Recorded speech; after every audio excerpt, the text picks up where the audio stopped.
তাহাজ্জুদ আর ফজরের অভ্যাস আছে যার, রহমত পূর্ণ প্রভাত হয় তার। আলহামদুলিল্লাহি রাব্বিল আলামিন, আসসালাতু ওয়াসসালামু আলা সাইয়্যিদিল মুরসালিন, আম্মা বা'দু, ফাউযু বিল্লাহি মিনাশ শাইতানির রাজীম, বিসমিল্লাহির রহমানির রহিম। আসসালাতু ওয়াসসালামু আলাইকা ইয়া রাসূলুল্লাহ ওয়া আলা আলিকা ওয়া আসহাবিকা ইয়া হাবিবাল্লাহ। আসসালাতু ওয়াসসালামু আলাইকা ইয়া নবিয়াল্লাহ ওয়া আলা আলিকা ওয়া আসহাবিকা ইয়া নূরাল্লাহ। মাদানী চ্যানেলের দর্শক শ্রোতা, আলহামদুলিল্লাহ আবার উপস্থিত হয়েছি রহমতপূর্ণ প্রভাত এই অনুষ্ঠানে। যেখান থেকে আমাদের অনুষ্ঠান দেখছেন, দূরে কিংবা কাছে, দেশে কিংবা প্রবাসে, সকল দর্শককে জানাই আন্তরিক মোবারকবাদ। আজকের অনুষ্ঠানেও কোরআনে পাকের তেলাওয়াত এবং হামদে বারি তাআলা, নাতে রসুলে মকবুল সাল্লাল্লাহু তাআলা আলাইহি ওয়াসাল্লামের পাশাপাশি একটি বিষয় নিয়েছে আলোচনা করার জন্য, নেকির দাওয়াত দেওয়ার জন্য। আল্লাহ চায় আজকের অনুষ্ঠান থেকে অনেক কিছু জানার আছে, শিখার আছে, ইলমে দ্বীন অর্জন করার মতো একটি বিষয় আজকে আমরা নিয়েছি। নবী রাহমাত সাল্লাল্লাহু তাআলা আলাইহি ওয়াসাল্লামের আলিশান ফরমান হচ্ছে, তোমরা যেখানেই থাকো না কেন আমার উপর দুরূদ শরীফ পাঠ করো, কেননা তোমাদের দুরূদ আমার নিকট পৌঁছে থাকে। সাল্লু আলাল হাবিব সাল্লাল্লাহু তাআলা আলা মুহাম্মদ সাল্লাল্লাহু তাআলা আলাইহি ওয়াসাল্লাম। কোরআনে পাকের তেলাওয়াত আগে শুনি আমরা, এরপরে কি বিষয় নিয়েছি, কি নিয়ে আলোচনা হবে তাও আপনাদেরকে জানাবো ইনশাআল্লাহ তাআলা। জি, তেলাওয়াত শুনিয়ে দেন। أعوذ بالله من الشيطان الرجيم. بسم الله الرحمن الرحيم. ياسين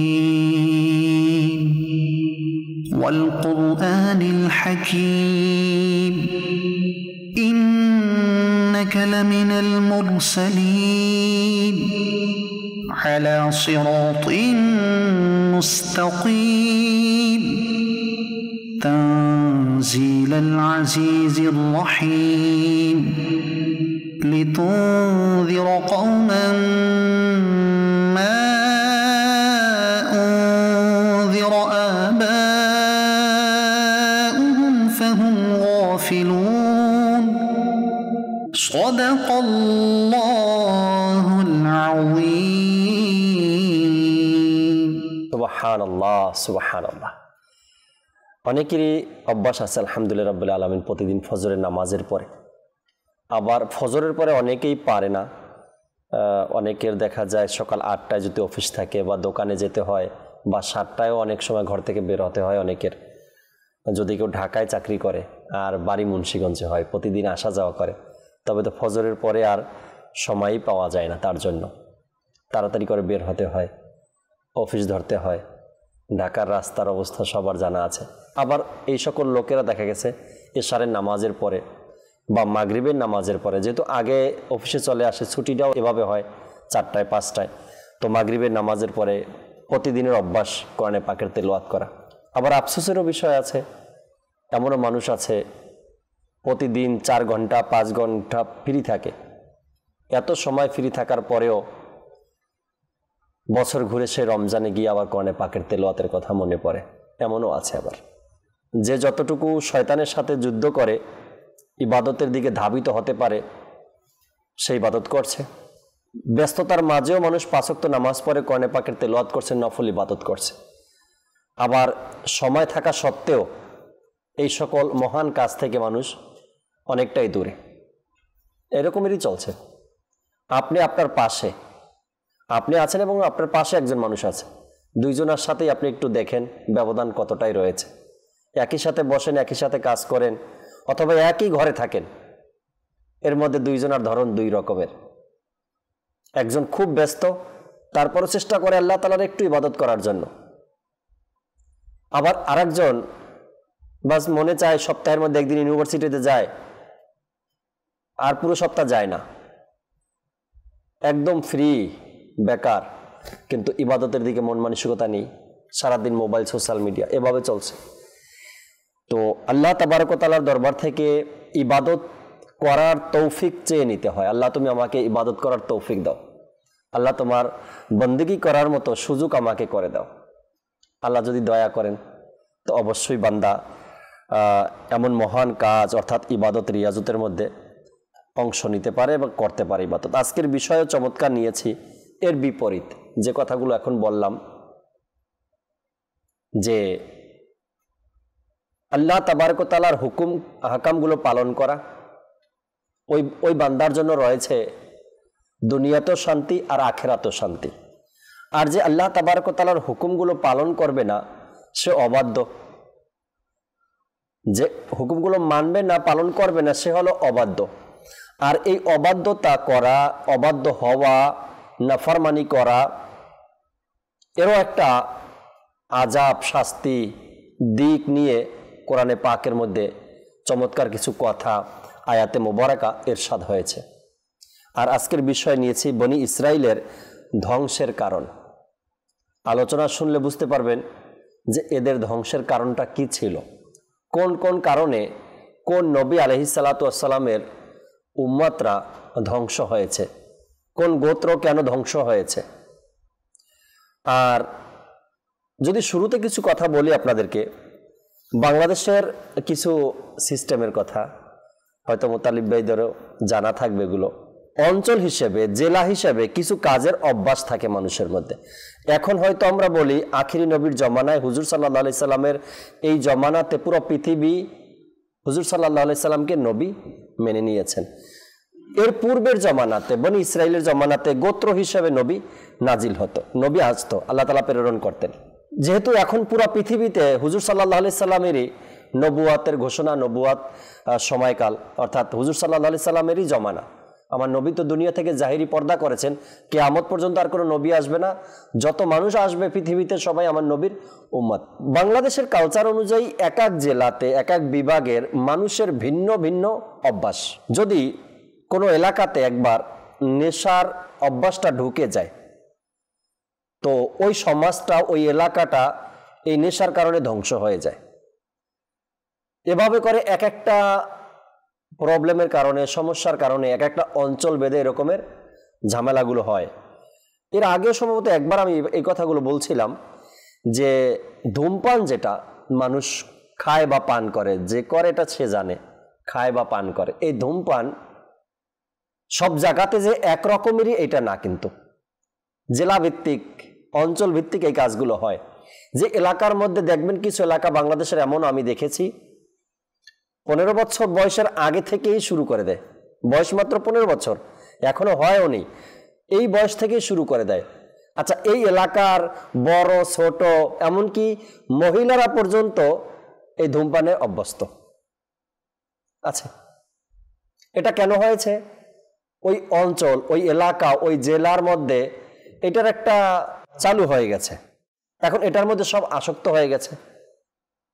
আচ্ছা, বড় ধরনের না, মাত্র ওই যেগুলো আছে না নর্মাল ধূমপান, যেগুলো বিড়ি সিগারেট, এগুলো।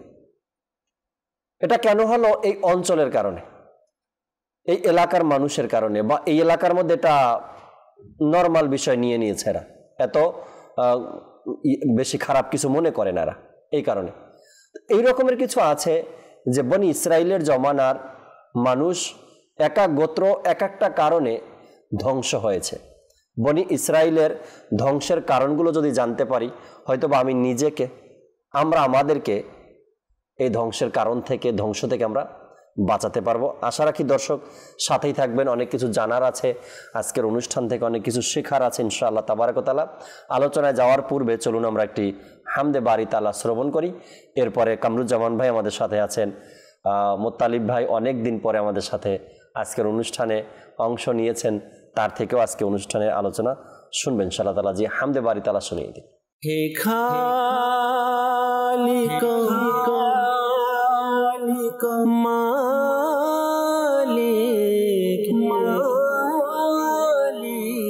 রব মহান,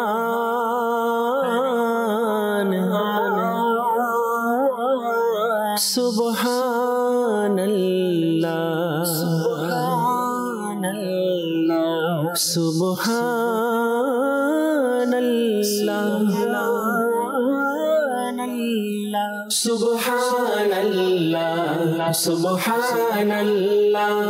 সুবহানাল্লাহ সুবহানাল্লাহ।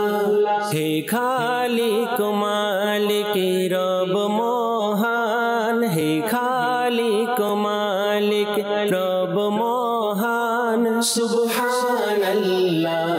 সুবহানাল্লাহ সুবহানাল্লাহ সুবহানাল্লাহ তুমি স্রষ্টা আমার আমি বান্দা তোমার তুমি স্রষ্টা আমার আমি বান্দা তোমার সুবহানাল্লাহ সুবহানাল্লাহ সুবহানাল্লাহ সুবহানাল্লাহ মোরা ভিখারি তুমি দাতা মোরা ভিখারি তুমি দাতা মোরা বান্দা তুমি মওলা মোরা বান্দা তুমি মওলা মুখাপেক্ষী তোমার ফকির বাদশাহ মুখাপেক্ষী তোমার ফকির বাদশাহ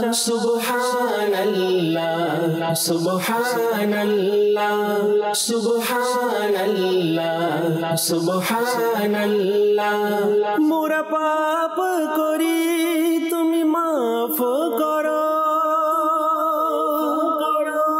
মোরা পাপ করি তুমি মাফ করো মোরা জুলুম করি তুমি দয়া করো মোরা জুলুম করি তুমি দয়া করো ঘিরে আছে তোমার দয়াই দুনিয়া ঘিরে আছে তোমার দয়াই দুনিয়া সুবহানাল্লাহ সুবহানাল্লাহ সুবহানাল্লাহ সুবহানাল্লাহ সাহায্যকারী তুমি গরিবের সাহায্যকারী তুমি গরিবের সহায়ক তুমি অসহায়ের সহায়ক তুমি অসহায়ের সবার তরে তব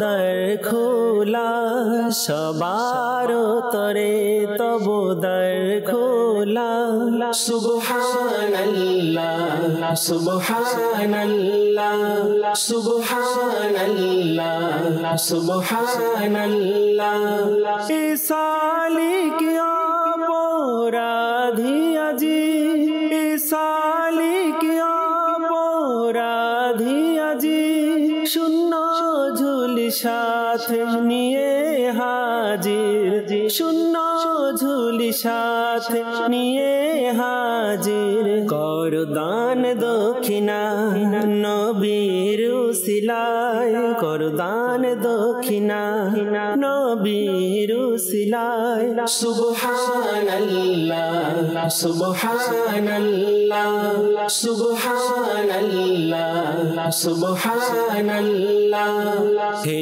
খালিক মালিক রব মহান হে খালিক মালিক রব মহান সুবহানাল্লাহ সুবহানাল্লাহ সুবহানাল্লাহ সুবহানাল্লাহ তুমি স্রষ্টা আমার আমি বান্দা তোমার তুমি স্রষ্টা আমার আমি বান্দা তোমার সুবহানাল্লাহ সুবহানাল্লাহ সুবহানাল্লাহ সুবহানাল্লাহ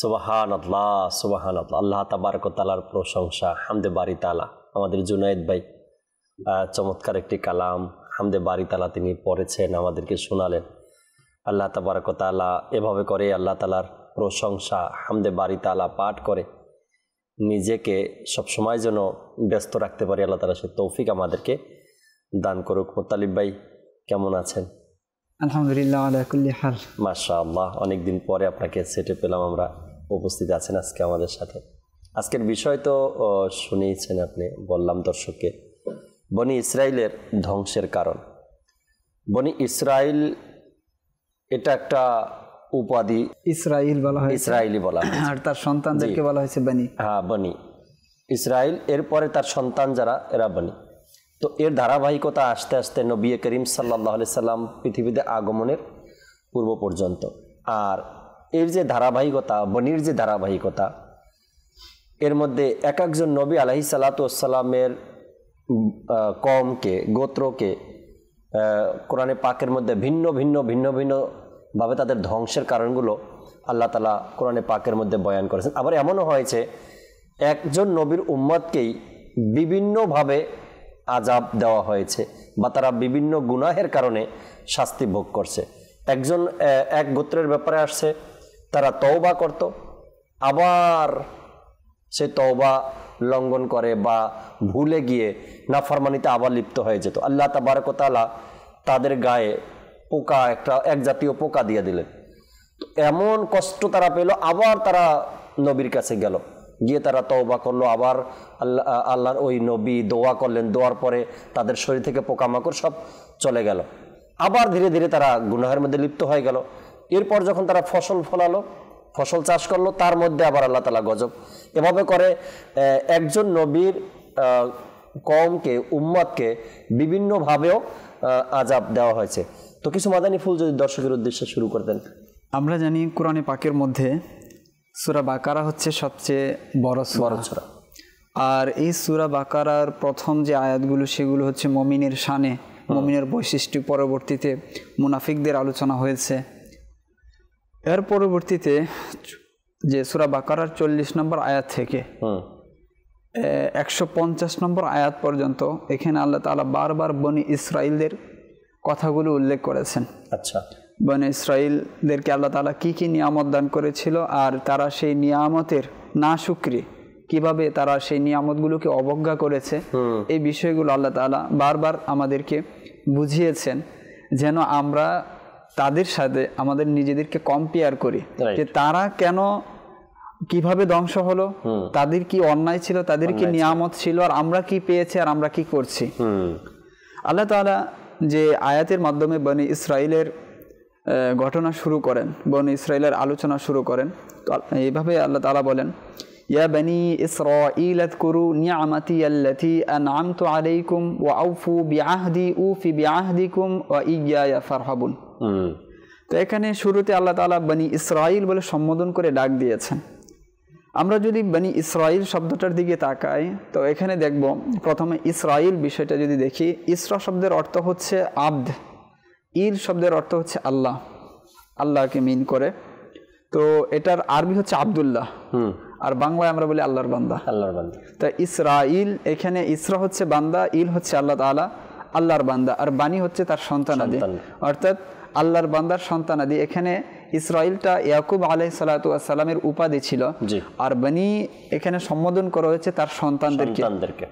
তো তার সন্তানদেরকে সম্বোধন করে আল্লাহ তাআলা বলছেন, উযকুরু নি'মাতি আল্লাতী আন'আমতু আলাইকুম, আমার সেই সকল নিয়ামতগুলোকে তোমরা স্মরণ করো যা আমি তোমাদেরকে দিয়েছি।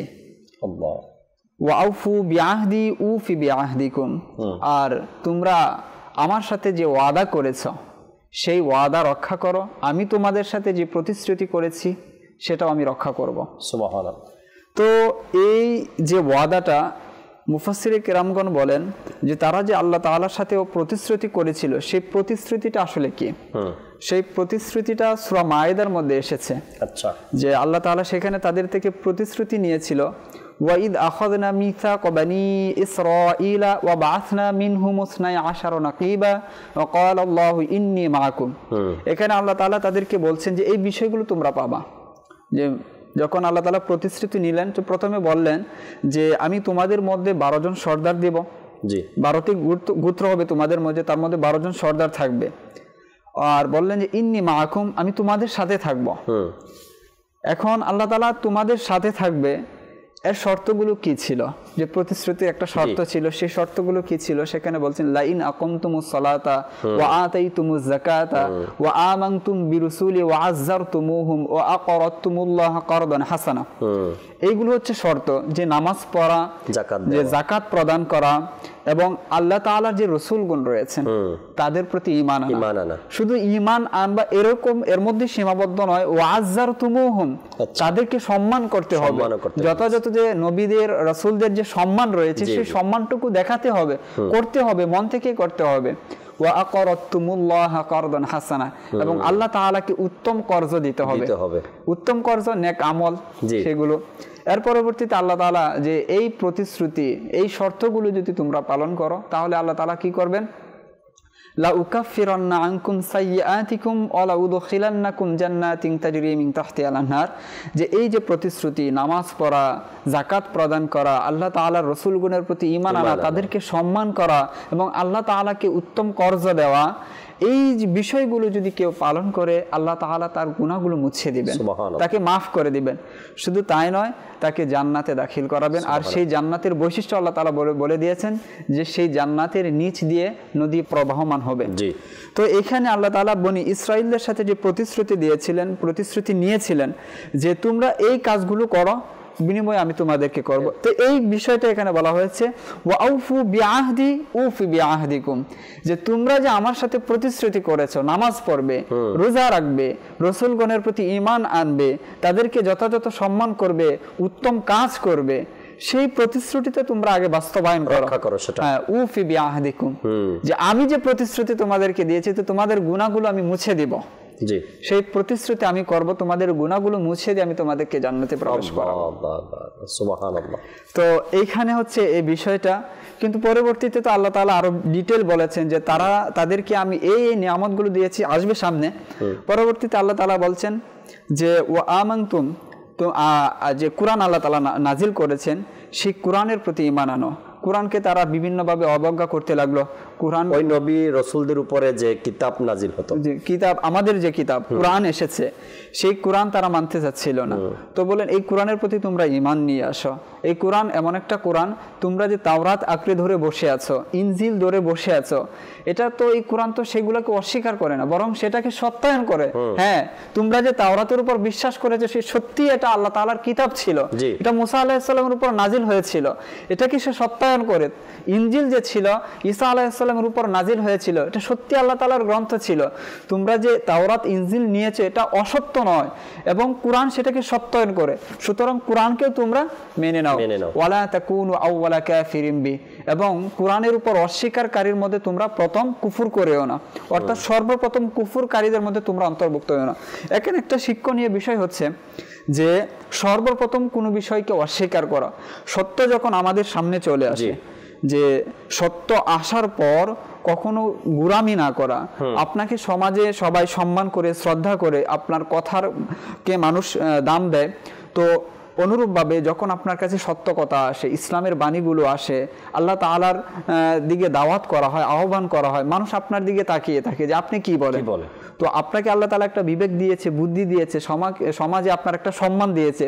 তো ওই ক্ষেত্রে আমার আপনার করণীয় হলো আল্লাহ তাআলার জিনিসগুলোকে ভালোভাবে আঁকড়ে ধরা এবং মানুষের মাঝে সেটাকে পৌঁছে দেওয়া। আমরা যেন সর্বপ্রথম অস্বীকারী না হই। মানুষ আমাদের দিকে তাকিয়ে থাকে, আমি যা বলবো মানুষ তা করবে। আমি যদি একটি গুনার কাজ করি, মানুষ তা করবে। আমি যদি সমাজে গান বাজনা চালু করি, মানুষ তা করবে। আপনি শুরুতে বলছিলেন বিড়ি সিগারেট যে বিষয়গুলো, এটা কি একদিনে হয়েছে? প্রথমে একজন কাজ করেছে, পরবর্তীতে সেটা কি হয়েছে, ছড়িয়ে গিয়েছে। নিশাদ্রব্য বলি, বিভিন্ন যে বিষয়গুলো আমাদের মাঝে সমাজে, একজন সেটা প্রথমে করেছে। এই বিষয়টা আল্লাহ তাআলা বলছে ওয়ালা তাকুনু আউওয়ালা, প্রথমে তোমরা গুনাহের কাজের মধ্যে প্রথমে তোমরা সেটার অংশীদার হয়ো না, তোমার মাধ্যমে যেন সেই কাজটা শুরু না হয়। আমাদের সমাজে বিষয়গুলো এটা। আমি একটা নতুন জিনিস, নতুন একটা আবিষ্কার, নতুন একটা সংস্কৃতি, অপসংস্কৃতি সমাজে চালু করছি, মানুষ দেখা দেখি করছে, এর গুনার ভাগীদার কিন্তু আমি হব। যে রাসূল সাল্লাল্লাহু আলাইহি ওয়াসাল্লামের যে মুসলিম শরীফের হাদিস, যে তোমাদের মধ্যে যদি কোনো নতুন একটা কাজ করা হয়, সেটা যদি ভালো হয় এবং মানুষ পরবর্তীতে করতে থাকে, এর সব তোমরাও পাবা, পেতে থাকবে। আর অনুরূপভাবে যদি গুনাহের কাজ করো, তো সেই গুনাহের করতে থাকে, তো সেটার গুনার ভাগীদার তুমিও হবে। তো এই বিষয়টা ওয়ালা তাকুনু আউওয়ালা কাফিরিন বি, যে কোনো একটা নতুন কাজ করার আগে, কোনো একটা নতুন বিষয় করার আগে আমাদেরকে ভাবতে হবে যে এটা ইসলামের সাথে সংঘর্ষ হয় কিনা, এটা ইসলাম সমর্থন করে কিনা। যদি ইসলাম সমর্থন করে, ইসলামের সাথে যায়, সেটা যদি আমি করি, সেই বিষয়টা যদি আমি সমাজের মধ্যে ফুটিয়ে তুলি, আমি চেষ্টা করি, তার প্রতিদান আমি পাবো।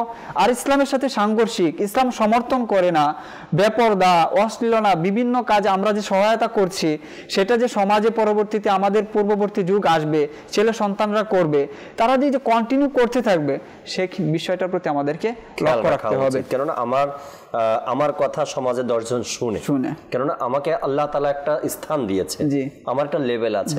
এখন আমি যে কাজটা অস্বীকার করব, তো হয়তো আমার দেখা দেখি সমাজে আরো 10 জন মানুষ সেটাকে অস্বীকার করবে। আমি যে কাজটাকে আঁকড়ে ধরবো, হয়তো আমার দেখা দেখি সমাজে আরো 10 জন মানুষ সেটাকে আঁকড়ে ধরবে। যদি ভালো কাজ হয় তো এর প্রতিদান আমিও পাবো, তারাও পাবে। আর যদি খারাপ কিছু হয় তবে এর গুনাহ আমারও হবে এবং তাদেরও হবে। এই জন্য সমাজ প্রতিনিধি যারা আছে, বিশেষ করে সমাজ প্রতিনিধি, আমাদের প্রত্যেকটা কদম উঠাতে চিন্তা করা উচিত। আল্লাহ রাসূল সাল্লাল্লাহু আলাইহি ওয়াসাল্লাম বলেছেন, প্রত্যেককে তার জিম্মাদারি সম্পর্কে প্রশ্ন করা হবে। যে জিম্মাদারি, সমাজে কর্তৃত্ব পাওয়া, সমাজে মানুষ আপনাকে সম্মান করে, এটা আল্লাহ তাআলা একটা নিয়ামত। আল্লাহ তাআলা বলেন, সুম্মা লাতুসআলুন্না ইয়াউমা ইযিন আনিন নাঈম, যে কিয়ামতের দিন প্রত্যেকটা নিয়ামত সম্পর্কে প্রশ্ন করা হবে। আল্লাহ তাআলা আপনাকে সমাজে কর্তৃত্ব দিয়েছেন, সমাজের মানুষ আপনাকে সম্মান করে, আপনি যা বলছেন মানুষ মেনে নিচ্ছে। মানুষ এমনি এমনি কারো কথা মানে না, আল্লাহ তাআলা আপনাকে একটা মর্যাদা দিয়েছেন, তো তারপরে মানুষ আপনাকে মানছে। তো আপনার প্রত্যেকটা কাজ, প্রত্যেকটা কদম ফেলানোর আগে ভাবতে হবে যে আমি আসলে কি করছি, মানুষ আমাকে অনুসরণ করছে, আমার কাজটা কি, কোন দিকে যাচ্ছে। জি, পরবর্তীতে আল্লাহ তাআলা যে বনি ইসরাইলের যে হুকুমগুলো দিয়েছেন, যে পরবর্তীতে বলছেন এই বিষয়টা সমাজের মধ্যে পাওয়া যায়, আলেমদের মধ্যে পাওয়া যায়, অনেকেই গুরামি করে বসে থাকে।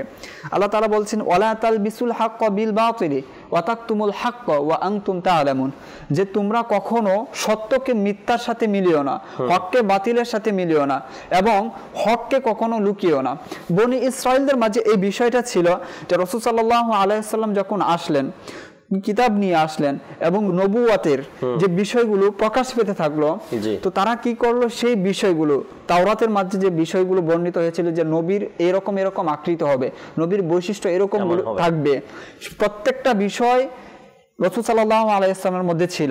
এমনকি কোরআনে পাকের মধ্যে এরকমও এসেছে যে রাসূল সাল্লাল্লাহু আলাইহি ওয়াসাল্লামের বৈশিষ্ট্য এমন খোলাসা ছিল, এমন আপনার উন্মুক্ত ছিল, এতটাই প্রকাশ্য ছিল যে তারা নিজের সন্তানকে চিনতে হয়তো ভুল করত, কিন্তু রাসূল সাল্লাল্লাহু আলাইহি ওয়াসাল্লামকে যে চিনার মধ্যে ভুল করার কোনো অবকাশ ছিল না। এ সকল কিছু পাওয়ার পরও তারা কি করলো, যে তাওরাতের মধ্যে যে নবীর বৈশিষ্ট্যগুলো ছিল সেগুলো তারা লুকাতে থাকলো, তারা হককে বাতিলের সাথে মেলাতে থাকলো। তো এই বিষয়গুলো কিন্তু এখনো পাওয়া যায় আমাদের মধ্যে। দেখা যায় যে সত্য, যে আহলে সুন্নাত ওয়াল জামাতের যে আকীদা, এই আকীদা যারা লালন করে, এই আকীদাগুলো কোরআন ও সুন্নাত মোতাবেক।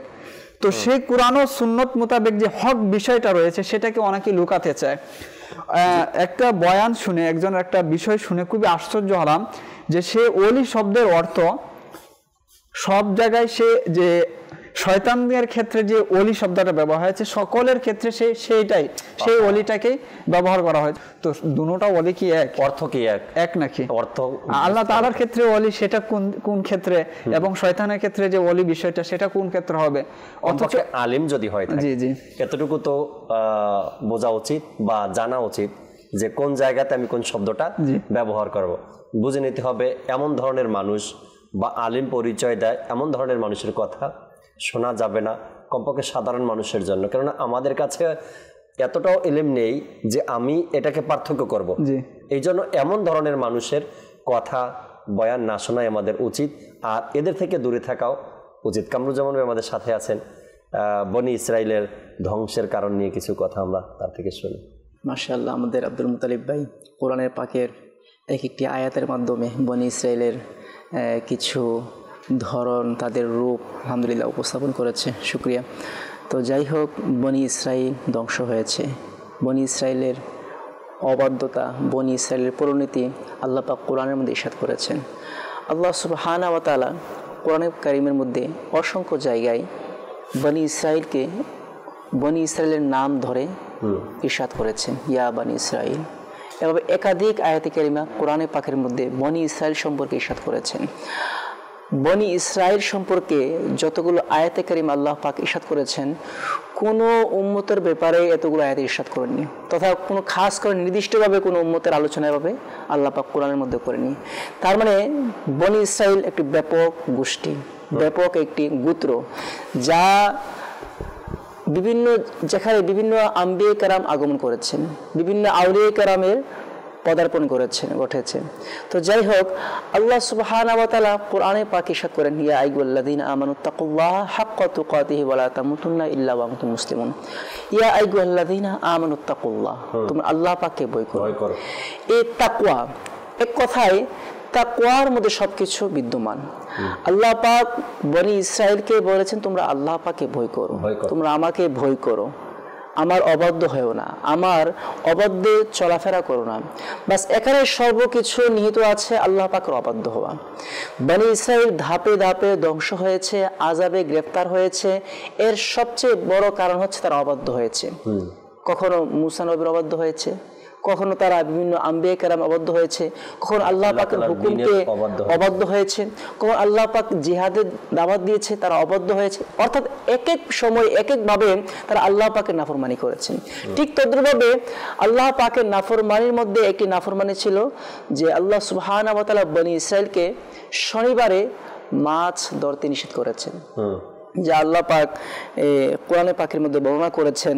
আর এই ঘটনাটি বলা হয়েছে, বনি ইসরায়েলের কতিপয় লোক ছিল যারা সমুদ্রের কিনারায় বসবাস করত, আর সেখানে মাছ ধরত, মাছ ধরে তাদের সংসার চালাতো এবং তারা স্বাচ্ছন্দ্যে জীবন অর্জন করত।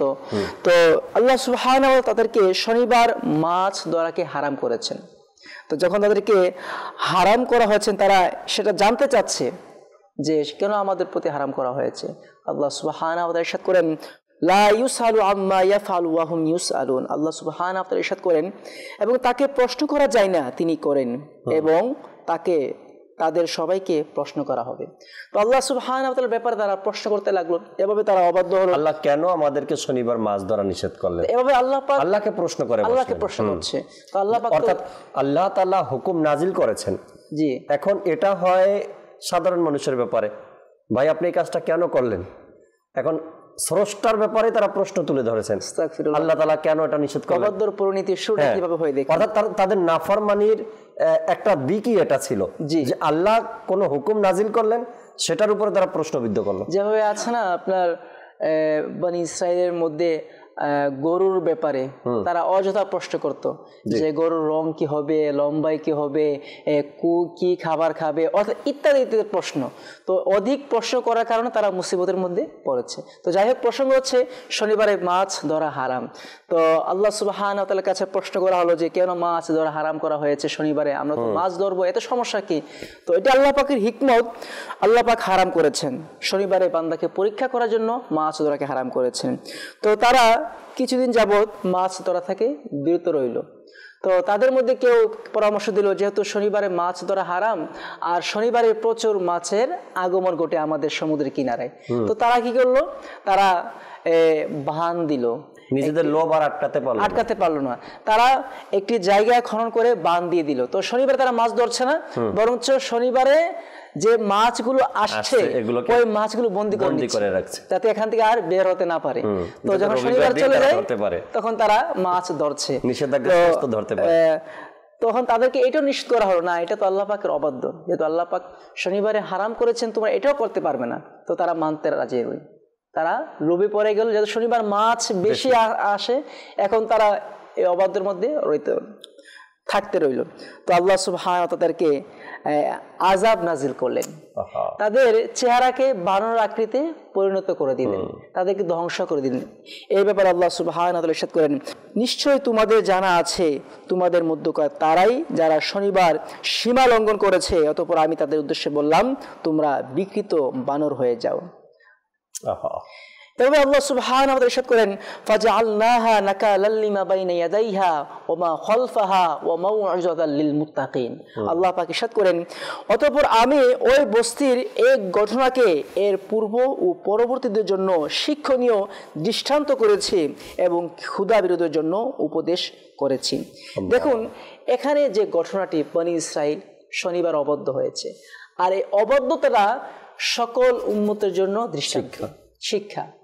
কেন আল্লাহ পাকের নাফরমানি করেছে, আল্লাহ পাকের অবাধ্য হয়েছে, আল্লাহ পাক বানরের আকৃতিতে তাদেরকে পরিণত করে দিয়েছেন। তো বনী ইসরাইল বিভিন্ন ধাপে ধ্বংস হয়েছে। বনী ইসরাইল ধ্বংস হওয়ার আরও একটি কারণ হচ্ছে যে হাদিসে পাকের মধ্যে ইরশাদ হচ্ছে, হযরত আব্দুল্লাহ ইবনে মাসউদ রাদিয়াল্লাহু তাআলা আনহু থেকে বর্ণিত, প্রিয় নবী রাসূল আরবি সাল্লাল্লাহু আলাইহি সাল্লাম ইরশাদ করেন, বনী ইসরাইলের সর্বপ্রথম দিনে যে ক্ষতি আসে তা হলো এক ব্যক্তি অপরের সাথে সাক্ষাৎ করত, আর সাক্ষাৎ করার সময় যদি দেখতো সে গুনাহ করছে, অবাধ্য করছে, প্রথমে তাকে বারণ করত যে ভাই তুমি এ কাজ করো না, আল্লাহ পাক নিষেধ করেছেন, আল্লাহ পাকের অবাধ্য হবে, হুকুম অমান্য করা হবে, এ কাজ থেকে বিরত থাকো। তো পরিশেষে আগামীকাল আবার দেখা হতো, তো তারা এই নেকির দাওয়াত দেয়াকে ছেড়ে দিয়েছে। এক পর্যায়ে তারাও তাদের মতো হয়ে গিয়েছে, মিল মহব্বত রেখে দিয়েছে। তো বলা হচ্ছে তাদের নিজের সম্পর্ক পারাহার এবং উঠা বসার কারণে নিষেধ করতো না। যখন সাধারণভাবে তারা এরূপ করত তখন আল্লাহ পাক তাদের অন্তরকে পরস্পরের সাথে মিলিয়ে দিলেন, অর্থাৎ তাদেরকে একই শ্রেণীতে বানিয়ে দিলেন। এই আয়াতে কারিমা আল্লাহ পাক ইরশাদ করে, অভিশপ্ত হয়েছিল ওই সকল লোক যারা কুফরি করেছিল বনী ইসরাইল সম্প্রদায়ের মধ্যে থেকে দাউদ এবং মারিয়াম তনয় ঈসার ভাষায়। এটার পরিণাম তাদেরকে অবাধ্য ও সীমা লঙ্ঘনের মাধ্যমে। তো যাই হোক, আল্লাহ সুবহানাহু ওয়া তাআলা তাদেরকে ধ্বংস করেছেন, তাদের প্রতি আযাব দিয়েছেন, তারা অভিশপ্ত হয়েছেন। এখানে ধ্বংস হওয়ার প্রথম যে কারণ, তারা নেকির দাওয়াত ছেড়ে দিয়েছিল। বনী ইসরাইলের ক্ষতি যে প্রথম হয়েছে তা হচ্ছে নেকির দাওয়াত ছেড়ে দিয়েছে। নেকির দাওয়াত ছেড়ে দেওয়া এটা আল্লাহ পাকের নাফরমানি। যখন নেকির দাওয়াত ছেড়ে দিয়েছে তখন গুনাহ আম হয়ে গেছে, আর যখন গুনাহ আম হয়ে গেছে তখন মানুষ আল্লাহ তাআলার নাফরমানির দিকে ধাবিত হয়েছে। আর এরপরে আল্লাহ তাবারক ওয়া তাআলা নারাজ হয়ে তাদের প্রতি শাস্তি নাজিল করে দিল, আযাব নাজিল করে দিল। এভাবে করেই আমরা আলোচনাগুলো শুনবো যে এক একবারে এক এক সময় এক এক জায়গাতে বনী ইসরাইলের যে ধ্বংসের কারণগুলো কোরআনে পাকের মধ্যে আর হাদিসে মোবারকার মধ্যে, নবী পাক সাল্লাল্লাহু আলাইহি সাল্লামও এক তো কোরআনে পাকের মধ্যে আল্লাহ তাবারক ওয়া তাআলা ইরশাদ করেছেনই বনী ইসরাইলের ধ্বংসের কারণগুলো।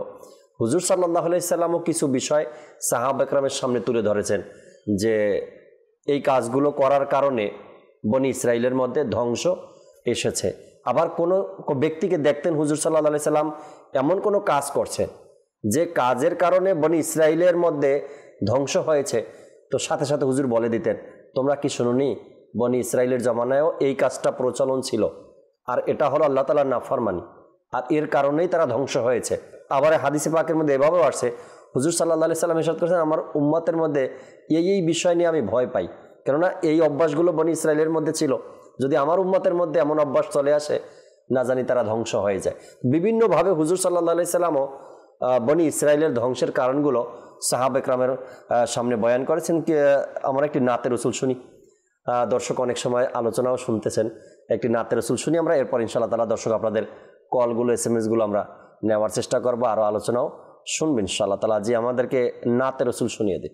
প্রিয় নবী, প্রিয় নবী, প্রিয় নবী, প্রিয় নবী, প্রিয় নবী, প্রিয় নবী, আকা কাছে ডেকে নাও প্রিয় নবী, আকা তব দিদার দাও প্রিয় নবী, আকা কাছে ডেকে নাও প্রিয় নবী, আকা কাছে ডেকে নাও প্রিয় নবী, তব দিদার দাও, তব দিদার দাও প্রিয় নবী, তব দিদার দাও প্রিয় নবী, আমার কাছে ডেকে নাও না মদনী মদিনে वाले, প্রেমের সুধা পান করাও না মদনী মদিনে वाले, আমায় একটু দিদার দাও না মদনী মদিনে वाले, হৃদয় হয় তোমার ঠিকানা মদনী মদিনে वाले, যখন হবে তোমার দিদার তখন ঈদ হবে আমার, আমার सपने सुना मदनी मदीने वाले आका तब दीदारे ईद अमार आका तब दीदारे ईद अमार तब दीदार दाओ आका तब दीदार दाओ प्रिय नबी तब दीदार दाओ प्रिय नबी आका काछे डेके नाओ प्रिय नबी आका तब दीदार दाओ प्रिय नबी আমার মা বাবা হাসরে যদি ভুলে যায় আমারে হে নবী তুমি ভুলো না মদনী মদিনে वाले হে হাসরের সুপারিশকারী মাথায় পাপের বোঝা ভারী ফেসে গেছি আমায় বাঁচাও মদনী মদিনে वाले আকা হাসরে যেন মুখে থাকে নবী হাসরে যেন মুখে থাকে আমারে বাঁচাও আকা আমারে বাঁচাও প্রিয় নবী আমারে বাঁচাও প্রিয় নবী আকা কাছে ডেকে নাও প্রিয় নবী আকা তব দীদার দাও প্রিয় নবী আমি গরিব অসহায় কে আর হবে আমার সহায় হে নবী তুমি মোর সাহারা মদনী মদিনে वाले তোমার দ্বার হতে উত্তম তোমার দ্বার হতে মনোরম আছে কি এমন ঠিকানা মদনী মদিনে वाले আকা গুম্বদে খাজরার ছায়া তলে নবী গুম্বদে খাজরার ছায়া তলে আমায় রেখে নাও আকা আমায় রেখে নাও প্রিয় নবী আমায় রেখে নাও প্রিয় নবী আকা কাছে ডেকে নাও প্রিয় নবী আকা তব দীদার দাও প্রিয় নবী তোমার প্রেম চাই আত্মার থাকি যেন তাতে গ্রেফতার ধনের মোহ দূর করো না মদনী মদিনে वाले আমি যদিও গুনাহগার তব উম্মত আমি তোমার চরণে রেখো না মদনী মদিনে वाले আকা গুনাহের সাগরে ডুবে আছি গুনাহের সাগরে ডুবে আছি আকা গুনাহের সাগরে ডুবে আছি আমারে বাঁচাও আকা আমারে বাঁচাও প্রিয় নবী আমারে বাঁচাও প্রিয় নবী আকা কাছে ডেকে নাও প্রিয় নবী আকা তব দীদার দাও প্রিয় নবী আকা সুবহানাল্লাহ সুবহানাল্লাহ। আমাদের রাশেদ মাদানী ভাই কি চমৎকার কালাম শোনালেন আমাদেরকে। আল্লাহু আকবার। কাছে ডেকে নাও মক্কি মাদানী, নবী পাক সাল্লাল্লাহু আলাইহি সাল্লামের দরবারে এভাবে করে আরজ করতে থাকা সব সময়। কাছে ডেকে নাও মক্কি মাদানী। যদি একবারের ডাকও আপনার কাজে লেগে যায়, হুজুর সাল্লাল্লাহু আলাইহি সাল্লামের পক্ষ থেকে ইন্তজাম হয়ে যাবে, ব্যবস্থা হয়ে যাবে ইনশাআল্লাহ তাবারক ওয়া তাআলা। কয়েকটা কল আছে, মুতালিবে কল কয়েকটা শুনি, এরপর ইনশাআল্লাহ তাআলা আপনার কাছে আসবো। যে কল শুনিয়ে দিন দর্শকের। আমি নাহিদ বলছিলাম। আপনাদের মাদানী চ্যানেলটা খুব ভালো লাগতেছে, আমার দেখতে খুব ভালো লাগে। আমার জন্য দোয়া করবেন। তার মধ্যে দোয়া করি আপনারা দীর্ঘজীবী হন। মাশাআল্লাহ, আল্লাহ তাবারক ওয়া তাআলা কবুল করে নিক। আশা রাখি সাথে থাকবেন এভাবে করে। পরবর্তী কল দেন। আমার নাম মোহাম্মদ কেনু মিয়া। আমরা অনুষ্ঠান দেখতেছি, আপনাদের অনুষ্ঠানে খুবই ভালো লাগে আমাদের। এই চ্যানেলটা শুধু দেখি আর কি, আমার ফ্যামিলি সহ। আচ্ছা, যেহেতু ভালো লাগে তো নেকির দাওয়াতের মাধ্যমে অন্যদেরকেও মাদানী চ্যানেল দেখার উৎসাহ প্রদান করবেন। যে জিনিসটা ভালো লাগে সেটা অপর মুসলমানের কাছে পৌঁছে দেওয়া তো ভালো একটা কাজ। আর নেকির দাওয়াত দেওয়ার একটা মাধ্যম হলো এটা, যে আপনি নেকির দাওয়াত দিয়ে মানুষকে মাদানী চ্যানেলের কথা বলবেন, তারা দেখবে, শিখবে, আমল করবে। পরবর্তী কল দেন। আমার নাম মোহাম্মদ মুজাম্মেল। আপনার চ্যানেলটা আমি দেখতেছি, আমার কাছে খুবই ভালো লাগে। এত ভালো অনুষ্ঠান তাহলে যতদিন আমরা হায়াতে বাসায় রাখে আমি যেন দেখতে পারি, আমাদের জন্য দোয়া করবেন। এটাই তো চাই, এটাই যেন হয় আপনার সাথে, সবার সাথে যেন এটাই হয়। আল্লাহ যতদিন দুনিয়াতে বেঁচে থাকি ভালো একটা পরিবেশের সাথে, সুন্দর একটা পরিবেশের সাথে, মাদানী চ্যানেলের সাথে, ইলমে দ্বীনের সাথে যেন আমরা যুক্ত থাকতে পারি। এটাই তো আশা, এটাই তো চাওয়া আল্লাহ তাআলার দরবারে। আল্লাহ মৃত্যু পর্যন্ত, ইন্তেকাল পর্যন্ত যেন আমরা এমন একটা পরিবেশে থাকতে পারি যে পরিবেশ আমাকে আপনাকে সবসময় ইলমে দ্বীন শিক্ষা দেয়। আজকের অনুষ্ঠানে যারা বসছেন, অসংখ্য কথাগুলো হয়তো আপনার আমার জীবনে নতুন কথাগুলো, নতুন কথা মানে নতুন ইলমে দ্বীন, বনি ইসরাইলের ধ্বংসের ব্যাপারে হয়তো আমাদের ধারণাও ছিল না। আমরা সাধারণ মানুষ যারা ওলামা ইকরাম তো জানেন, কিন্তু আমাদের কাছে এর প্রচলন বা জানা বা শেখা কোথায়? আজকে এখানে বসার কারণে, মাদানী চ্যানেলের অনুষ্ঠান দেখার কারণে এই ব্যাপারটা, এই ইলমে দ্বীনটাও আপনার আমার অর্জন হলো যতটুকু সম্ভব হলো। মানে কতগুলো হাদিসে মোবারক আমরা শুনতে পেলাম এই সম্পর্কিত। তো মরা পর্যন্ত, অর্থাৎ দুনিয়া যতদিন বেঁচে আছি, আল্লাহ তাবারক ওয়া তাআলা যেন এমন একটা সুন্দর পরিবেশের সাথেই আমাদেরকে সম্পৃক্ত রাখে যেখানে প্রতিনিয়ত আমাদেরকে ইলমে দ্বীন শেখার এক সুব্যবস্থা রয়েছে। পরবর্তী কল দেন। আমি সিলেট বিভাগ থেকে আপনাদের আমি দেখতেছি, খুব ভালো লাগতেছে। প্রকৃত পক্ষে আপনারা যে ব্যাখ্যাগুলো দেন কোরআন হাদিসের, এই জন্য আপনাদেরকে অশেষ ধন্যবাদ। আর আমাদের জন্য দোয়া করবেন। বাস আল্লাহ তাবারক ওয়া তাআলা কবুল করে নিক, ইখলাস আল্লাহ দান করুক। যা বয়ান করি আল্লাহ তাআলা নিজেকেও আমল করার তৌফিক দান করুক। আল্লাহ যদি কবুল করেন তবে এর পিছনে সফলতা রয়েছে, দোয়া করুন। পরবর্তী কল। আমার নাম মোহাম্মদ আলী আকবর। আমি মাদানী চ্যানেলটা দেখি, আমার কাছে খুব ভালো লাগে। আমি রীতিমতো আপনাদের মাদানী চ্যানেলের ভক্ত। পরিবারের সবাই দেখে, আমি দোয়া করি সবাই যেন এই মাদানী চ্যানেলটা দেখতে পারে। আল্লাহ তাআলা সবাই রহমত নাজিল করুক এই চ্যানেলটা দেখার জন্য। দোয়া করবেন আমার জন্য।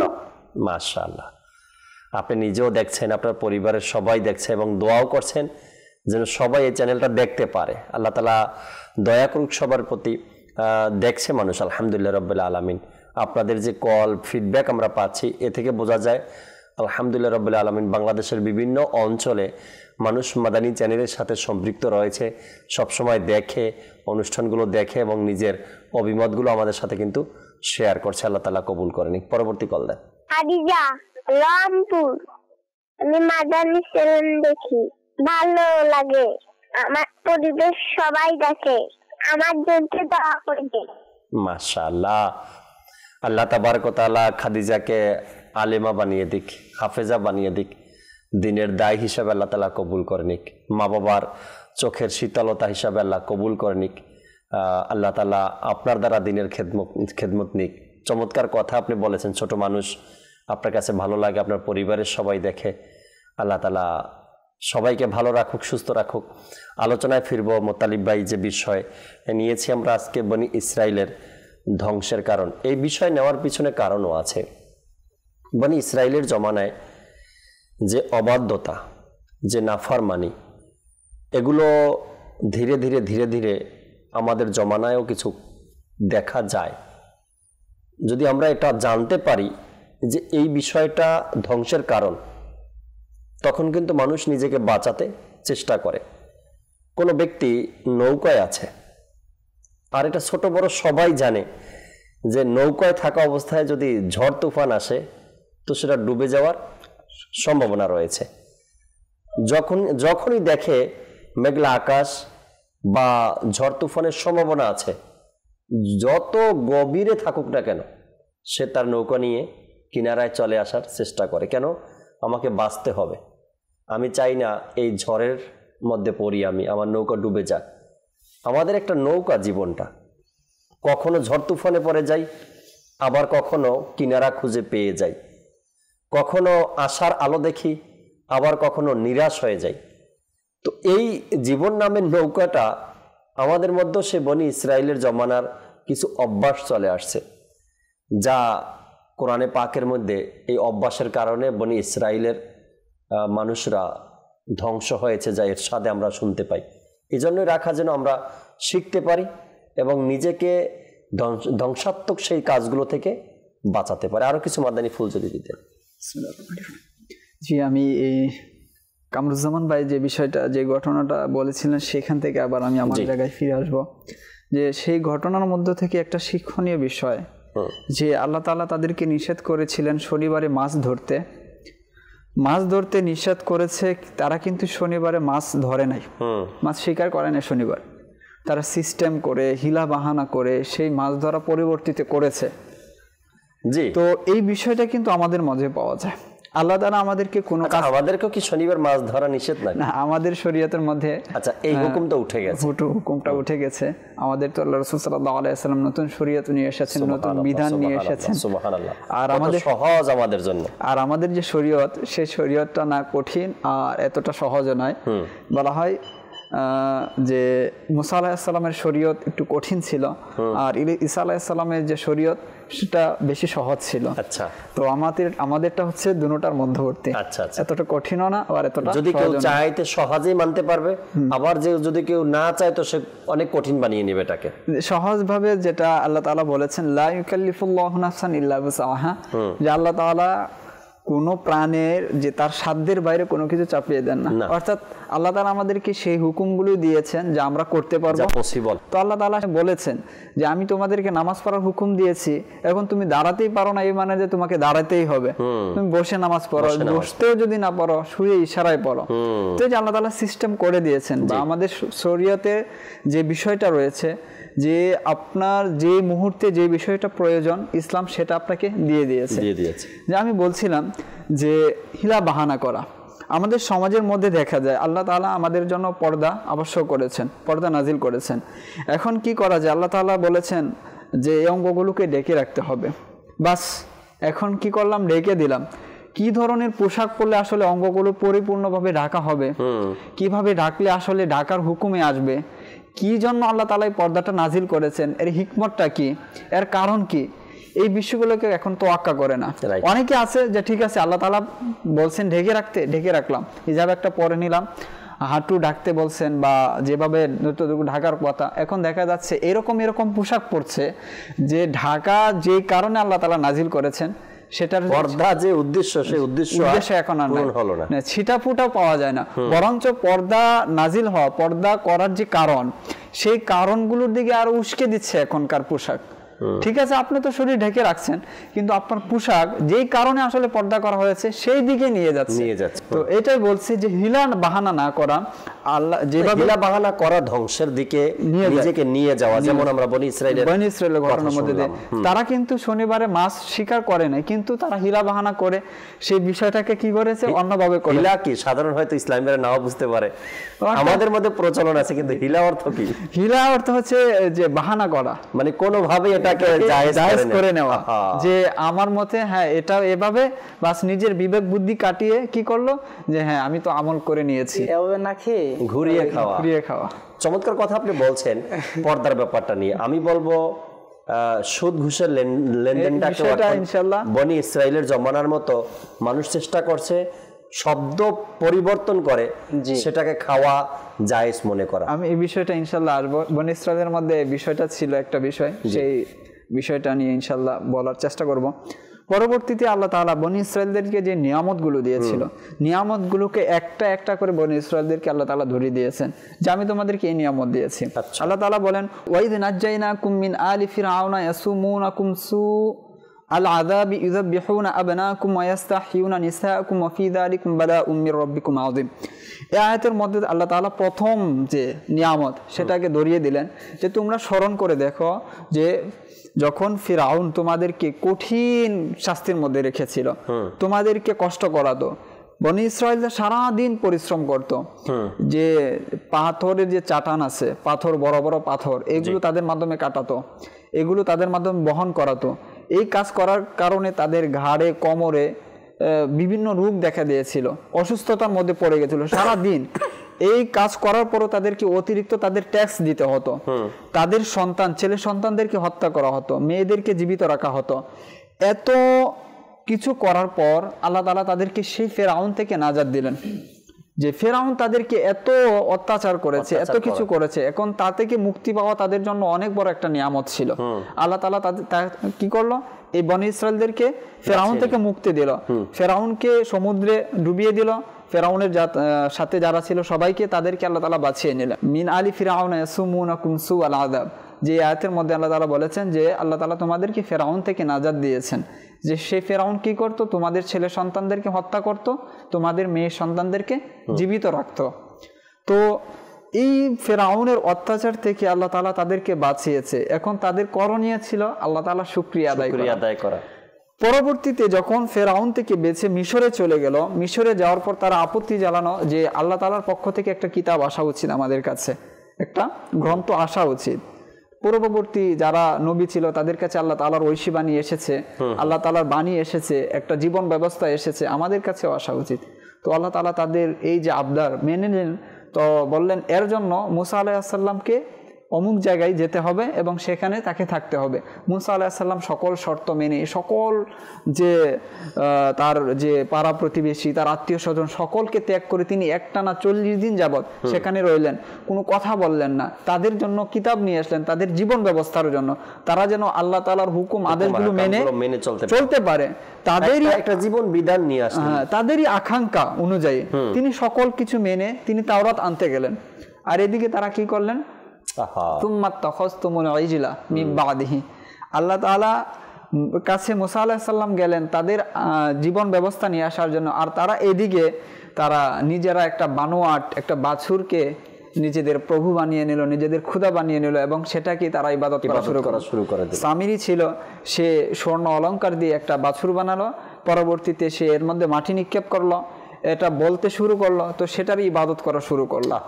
তো সেটার পরও আল্লাহ তাআলা বলেন থুম্মা আফাউনা আনকুম, আমি তারপরও তোমাদেরকে মাফ করে দিয়েছি।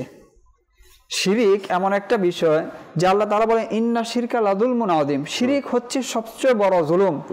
যে আল্লাহ তাআলা বলেন সকল গুনাহ আমি মাফ করব, কিন্তু শিরিক যে করবে তাকে আমি মাফ করব না। শিরিকের গুনাহ কখনো আল্লাহ তাআলা মাফ করবেন না, শিরিক। কিন্তু তারপর আল্লাহ তাআলা তাদেরকে কি করলেন, মাফ করে দিলেন।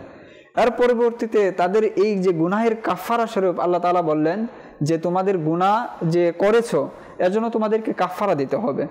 এর জন্য মুসা আলাইহিস সালাম তাদের গোত্র থেকে 70 জনকে নির্বাচন করলেন, নির্বাচিত করে যে এদের মাধ্যমে তাওবা করাবেন। তো তাদেরকে নিয়ে গেলেন যে তুমি আমাদের সাথে আসো, আমার সাথে আসো। তোমরা নিয়ে যাওয়ার পর তারা সেখানে গিয়ে কি করলেন, যে বললেন ওয়াইদ কুলতুম ইয়া মুসা লান নুমিনা লাকা হাত্তা নারাল্লাহা জাহরাতান, যে আপনার কাছে আমরা তো চলে আসলাম, এত বড় একটা বিষয়, কিন্তু আল্লাহ তাআলার উপর আমরা ততক্ষণ পর্যন্ত ঈমান আনবো না যতক্ষণ পর্যন্ত আমরা আল্লাহ তাআলাকে বাহ্যিকভাবে না দেখব। এত কিছু নিদর্শন, এত কিছু দেখার পর মুসা আলাইহিস ফিরআউন থেকে তাদেরকে মুক্তি দেওয়া, তাওরাত নিয়ে আসা, এত কিছু দেখার পরও তারা কি করলো, আল্লাহ তাআলাকে যে সরাসরি দেখার শর্ত লাগিয়ে দিল যে আমরা আল্লাহ তাআলার উপর ঈমান আনবো না। এত কিছু দিয়েছেন আল্লাহ তাআলা, এত কিছু তারা চেয়েছে, কারণ ডেকে আনছে। তো বিষয়গুলো কিন্তু আমাদের মাঝে এখন দেখা যায়, প্রত্যেক অসংখ্য নিদর্শন আমাদের মাঝে। এই যে বাইরে যাওয়া যায় না রৌদ্রের তাপে, কত বড় নিদর্শন যে আল্লাহ তাআলার একটা সূর্য এত উঁচুতে 15 কোটি কিলোমিটার দূর থেকে সেটা আমাদেরকে আলো দিচ্ছে, আর সেটার তাপ আমরা সহ্য করতে পারছি না।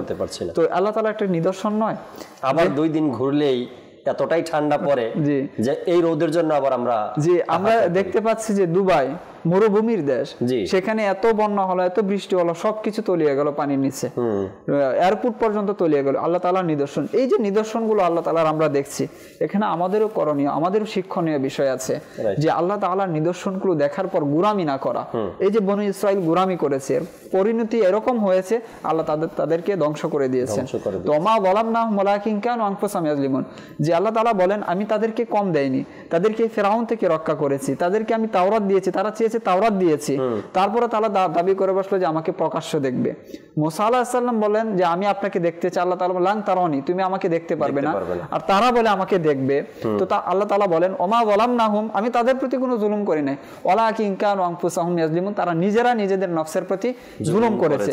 তো যখন আল্লাহ তাআলার নিদর্শন আমাদের কাছে চলে আসে, এদিকে আগুন লাগছে, এদিকে লাগছে, এদিকে জ্বর হয়ে কোনো অঞ্চলে জ্বরে ঘরবাড়ি ভেঙে যাচ্ছে, রোড অ্যাক্সিডেন্ট প্রতিনিয়তই হচ্ছে, কিন্তু আমি তো মরছি না। কিন্তু এগুলো দেখার পর আমাদেরকে শিক্ষা নেওয়া উচিত। আল্লাহ তাআলা আমাদের উপর জুলুম করে না, জুলুম আমরা নিজেরা আমাদের নফসের ডেকে আনি, জুলুম করছি। আর পরবর্তী আয়াতে যদি আমরা দেখি, সেখানেও জি আল্লাহ তাআলা বলেন যে তোমাদের কাছে যে মুসিবত আসে, পরবর্তীতে ফাবিমা কাসাবাত আইদিকুম, জি। তো পরবর্তীতে আয়াতের মধ্যে দেখা যায় যে তাদেরকে বলা হয় যে তোমরা বাইতুল মুকাদ্দাস যখন প্রবেশ করবে, তো তখন তোমরা এভাবে প্রবেশ করবে যে ওয়াইদ কুলনা দুখুলু হাযিহিল ক্বরিয়াতা ফাকুলু মিনহা হাইথু শি'তুম রাগাদা ওয়াদখুলুল বাবা সুজদা, যে বাইতুল মুকাদ্দাসে যখন তোমরা প্রবেশ করবে তখন তোমরা সাজদা দিবে, এবং বলবে ওয়াকুলু হিত্তাতুন নাগফির লাকুম, যে বলবে হিত্তাতুন, এই দরজা দিয়ে প্রবেশ করার সময় হিত্তাতুন বলবে। আল্লাহ তাআলা তাদেরকে আদেশ করলেন যে বাইতুল মুকাদ্দাসের যে জায়গাটা, এটা অত্যন্ত পবিত্র একটা জায়গা ছিল, গুনাহ মাফের একটা কারণ ছিল, যে এই দরজা দিয়ে যখন প্রবেশ করবে, এটা যদি বলে প্রবেশ করে তাহলে গুনাহ মাফ করে দেওয়া হবে। তো আল্লাহ তাআলা তাদেরকে আদেশ দিলেন, তখন তারা কি করলেন, সেই আদেশটাকেই পরিবর্তন করে ফেললেন। ফাবাদদালাল্লাযীনা যালামু কাওলান গায়রাল্লাযী ক্বিলা লাহুম, আল্লাহ তাআলা তাদেরকে যে আদেশ দিয়েছিলেন সেই কথাটাকে তারা পরিবর্তন করে দেন। আল্লাহ তাআলা বলেন হিত্তাতুন, তারা সে হিত্তাতুনের জায়গায় বলে হাব্বাতুন মিন শাআরাতি, যে চুলের মধ্যে দানা। আল্লাহ তাআলা বলেন হিত্তাতুন, আমাকে মাফ করো, তাদেরকে শিখিয়ে দিলেন ইব্রানি ভাষায়, আর তারা এই শব্দ বলল। তো আমাদের মধ্যেও দেখা যায় যে আল্লাহ তাআলা আমাদেরকে যা বলেছেন সেটার উল্টাটা আমরা করি, নিজেদের বিবেক কাটি। আল্লাহ তাআলা বলেন পশ্চিম দিকে যাও, আমরা চলি কি পূর্ব দিকে চলা শুরু করি। আল্লাহ বলেন বান্দা যখন আমার কাছে দোয়া করে তো আমার ভালো লাগে, বান্দা যখন আমার কাছে চায় তখন আমার ভালো লাগে, আমি বান্দাকে দেই। কারণ আমরা নিজের মন মতো করি, দোয়ার দরকারই নেই, দোয়া এবার হাত তোলা লাগবে কেন, দোয়া কেন করতে হবে, দোয়া নেই, দোয়া বলতে কিছু নেই, বহু কথা মানুষ বলতেছে, অথচ আল্লাহ তাবারক ওয়া তাআলা এটাকে পছন্দ করে নিয়েছেন, এটাকে ভালোবাসেন আল্লাহ। সূরা যে আপনার গাফির, জি, যেটা আমরা হামিম, সূরা গাফির, যে আপনার 24 নম্বর পারা 6 নম্বর পৃষ্ঠার মধ্যে সূরাটা, তো সেই সূরার মধ্যে আল্লাহ তাআলা এভাবে বলেছেন যে আল্লাহ তাআলা বান্দার প্রতি অসন্তুষ্ট হন এই কারণে যে এর সারমর্ম, আয়াতের সারমর্ম এটা, যে বান্দা যখন আল্লাহ তাআলার কাছে দোয়া না করে, চাওয়া বন্ধ করে দেয়, অর্থাৎ আল্লাহ তাআলার কাছে চাওয়াটা আল্লাহ তাআলা পছন্দ করে। আল্লাহ তাআলা অসংখ্য আয়াত নাজিল হয়েছে যে যখন দোয়াকারী দোয়া করে আল্লাহ তাআলা তার দোয়ায় কি করেন, সাড়া দেন। তো দোয়াই যদি না করেন তো আল্লাহ তাআলা সাড়া দিবে কিভাবে? এই যে এটাই বনি ইসরাইলকে আল্লাহ তাআলা হুকুম দিলেন যে তোমরা এই দোয়া পাঠ করে প্রবেশ করো, আল্লাহ তোমাদেরকে মাফ করে দিবে আল্লাহ তাআলা, তো অথচ তারা সেখানে শব্দই পরিবর্তন করে দিয়েছে। তো এরকমটা দেখা যায় যে আমাদের মধ্যে আল্লাহ তাআলা আদেশ দিয়েছেন একটা, কিন্তু আমরা করি অন্যটা। আল্লাহ তাআলা আদেশ দিয়েছেন আহাল্লাল্লাহুল বাইয়া ওয়া হারামার রিবা, আল্লাহ তাআলা আমাদেরকে আদেশ দিয়েছেন ব্যবসা করার জন্য, ব্যবসাকে হালাল করেছেন, আর সুদকে হারাম করেছেন। এখন সমাজের মধ্যে সেই বনি ইসরাইলদের বিষয়টা, তারা বনি ইসরাইলরা কি করত, ব্যবসাকে তারা সুদকে তারা ব্যবসা মনে করত। আমাদের মধ্যে বর্তমানে এই বিষয়টা চলে এসেছে, এখন অসংখ্য মানুষ সেই সুদকে ব্যবসা মনে করা শুরু করে, শুধু শব্দটা চেঞ্জ করেছে। এখন শব্দ চেঞ্জ করলে কি সেটা হালাল হয়ে যাবে? ওই যে একটু আগে যে বিষয়টা, যে শনিবারে মাছ শিকার করতে আল্লাহ তাআলা নিষেধ করেছেন, সেই পদ্ধতিটা অ্যাপ্লাই করে তোমরা সেটা যদি রবিবারে করো, সোমবারে করো, সেটা কি জায়েজ হয়ে যাবে? জায়েজ হবে না। শুধু একটু ধরন চেঞ্জ করলে সেটা জায়েজ হবে না। তো এই জন্য বললাম যে শুধু নাম পরিবর্তন করলেই যে সেটা হালাল হয়ে যাবে এমনটা যেন আমরা নিজের মতো করে নিজের বিবেক দিয়ে কাজ না করি। আমরা আরো একটি কালামের দিকে যাব, একটি কালাম শুনবো, এরপর আল্লাহ চাই ইনশাআল্লাহ তাবারক ওয়া তাআলা শেষ কিছু আলোচনা আরো বাকি রয়ে গেছে, তাও আমরা শোনার জানার চেষ্টা করব। আজকের অনুষ্ঠানে বনি ইসরায়েলের ধ্বংসের কারণগুলো তো অনেকটাই শুনেছি, আরও কিছু বাকি আলোচনা শুনবো অনুষ্ঠানের শেষের দিকে। চলুন আমরা একটি কালাম শুনে আসি আগে। জি, সাল্লি আলা রাসূলিনা সাল্লি আলা হাবিবিনা সাল্লি আলা মুহাম্মাদিন, পড়িয়ে সাল্লি আলা রাসূলিনা সাল্লি আলা হাবিবিনা সাল্লি আলা মুহাম্মাদিন সাল্লাল্লাহু ইয়া রাসূলুল্লাহ ওয়া সাল্লাম আলাইকা ইয়া হাবিবাল্লাহ, মওলানা সাল্লাল্লাহু ইয়া রাসূলুল্লাহ ওয়া সাল্লাম আলাইকা ইয়া হাবিবাল্লাহ। চোখের তারা নামে মুহাম্মদ, চোখের তারা নামে মুহাম্মদ, মনের উজালা নামে Muhammad, star of my eyes name of Muhammad, light of my heart, name of Muhammad, sallallahu alayka ya Rasulallah wa sallam alayka ya Habiballah, sallallahu alayka ya Rasulallah wa sallam alayka ya Habiballah। দোলো যদি চাও উভয় জাহানে, দোলো যদি চাও উভয় জাহানে, পড়ো ওজিফা নামে মুহাম্মদ, কেন মুসলমান হবে না কুরবান, কেন মুসলমান হবে না কুরবান, খোদার প্রিয় নামে মুহাম্মদ সাল্লাল্লাহু আলাইকা ইয়া রাসূলুল্লাহ ওয়া সাল্লাম আলাইকা ইয়া হাবিবাল্লাহ। নূহ খলিল মুসা ঈসা, নূহ খলিল মুসা ঈসা, সবার আকা নামে মুহাম্মদ, হবে সে সফল উভয় জাহানে, হবে সে সফল উভয় জাহানে, দিন রাত যে জপে নামে মুহাম্মদ সাল্লাল্লাহু আলাইকা ইয়া রাসূলুল্লাহ ওয়া সাল্লাম আলাইকা ইয়া হাবিবাল্লাহ, সাল্লাল্লাহু আলাইকা ইয়া রাসূলুল্লাহ ওয়া সাল্লাম আলাইকা ইয়া হাবিবাল্লাহ। রাখবে কবরে যখন হে বন্ধু, রাখবে কবরে যখন হে বন্ধু, শোনায় মোরে নামে মুহাম্মদ, হাসর মিজানে আর ফুসিরাতে দিবে সাহারা নামে মুহাম্মদ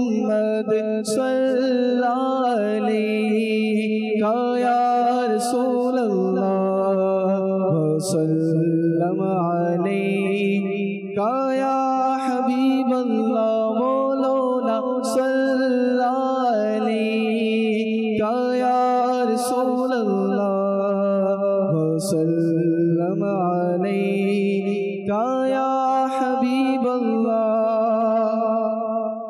रेज़ार प्रोती कुर्बान आमी रेज़ार प्रोती कुर्बान आमी शिखाले जीनी नामे मुहम्मद रेज़ार प्रोती कुर्बान आमी रेज़ार प्रोती कुर्बान आमी शिखाले जीनी नामे मुहम्मद सल्लल्लाहु अलैका या रसूल अल्लाह वसल्लम अलैका या हबीब अल्लाह सल्लल्लाहु अलैका या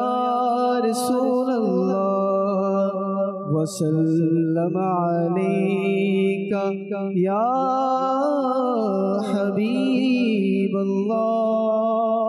সুবহানাল্লাহ। চমৎকার এক কালাম শুনছিলাম আমরা এতক্ষণ পর্যন্ত।